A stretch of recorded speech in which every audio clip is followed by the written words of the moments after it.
Gaung politik Nusantara Gajah Mada demi mengagungkan kerajaan di Jawa. Nusantara menjadi nama ibu kota baru negara Indonesia yang berada di Kalimantan Timur.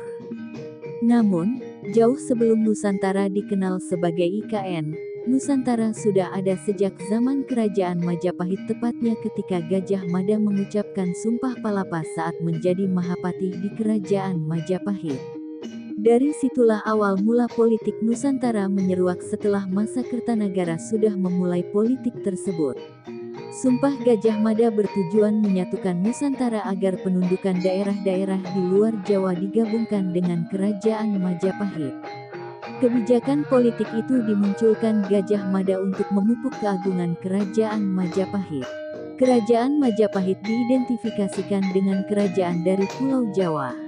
Dikutip dari buku Pemugaran Persada Sejarah Leluhur Majapahit, dari sejarawan Prof. Slamet Muljana, politik Nusantara dimaksudkan mengagungkan kerajaan di Jawa.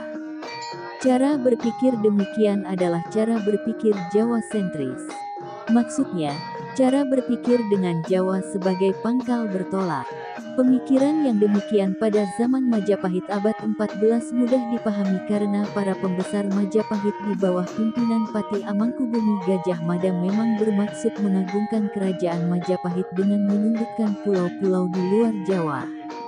Majapahit terletak di Pulau Jawa, para pembesarnya adalah orang Jawa. Sedangkan orang-orang Jawa pada waktu itu berpikir Jawa sentris, hal itu cukup logis.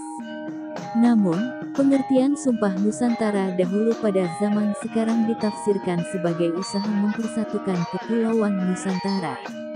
Tafsiran demikian adalah tafsiran zaman sekarang. Tafsiran yang disesuaikan dengan politik Indonesia sentris, bukan tafsiran yang sesuai dengan alam pikiran Jawa pada abad 14. Jawa sentris. Kata Nusantara memang berarti pulau lain. Maksudnya pulau lain di luar Jawa. Pengertian Nusantara sudah menunjukkan pemikiran Jawa sentris. Artinya, memisahkan Pulau Jawa dari pulau-pulau lainnya. Ini dikarenakan Pulau Jawa dijadikan pusat pemerintahan. Semuanya bertolak dari Jawa. Telah disinggung di awal bahwa kata Nusantara yang berarti pulau lain di luar Jawa. Kosakata Nusantara ini ditemukan pertama kali pada Prasasti Sarwadharma atau Prasasti Panampihan bertarikh 1269. Di situ dikatakan bahwa Pulau Madura adalah Nusantara Madura, karena Madura terletak di luar Pulau Jawa. Sang Ramapati adalah ahli politik Nusantara Madura. Pada Nagara Kretagama Pupu LXXX3 juga menyebutkan Pulau Bali Nusantara Bali, artinya Pulau Bali yang terletak di luar Pulau Jawa. Di situ dikatakan bahwa Pulau Bali dalam segala hal mengikuti Pulau Jawa.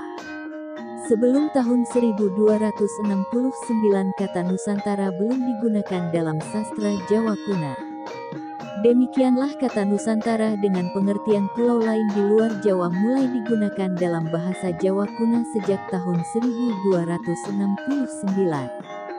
Memang benar bahwa kata Nusantara berasal dari kata Sanskerta dengan artian pulau lain, tetapi pengertian yang dikandungnya masih bersifat netral.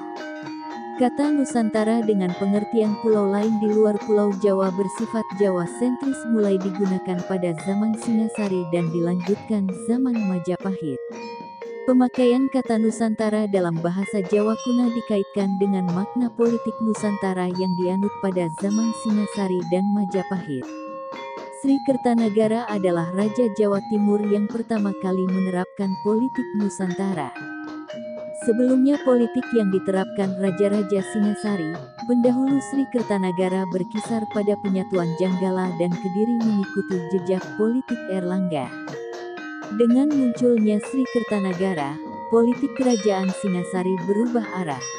Sri Kertanagara mulai mengarahkan pandangan politiknya ke pulau-pulau di luar Jawa. Melalui ekspedisi militer beberapa daerah di luar Jawa seperti Bali, Tanjung Pura, Pahang, dan Suwarnabumi berhasil ditundukkan dan dipersatukan dengan Pulau Jawa di bawah kekuasaan Kerajaan Singasari.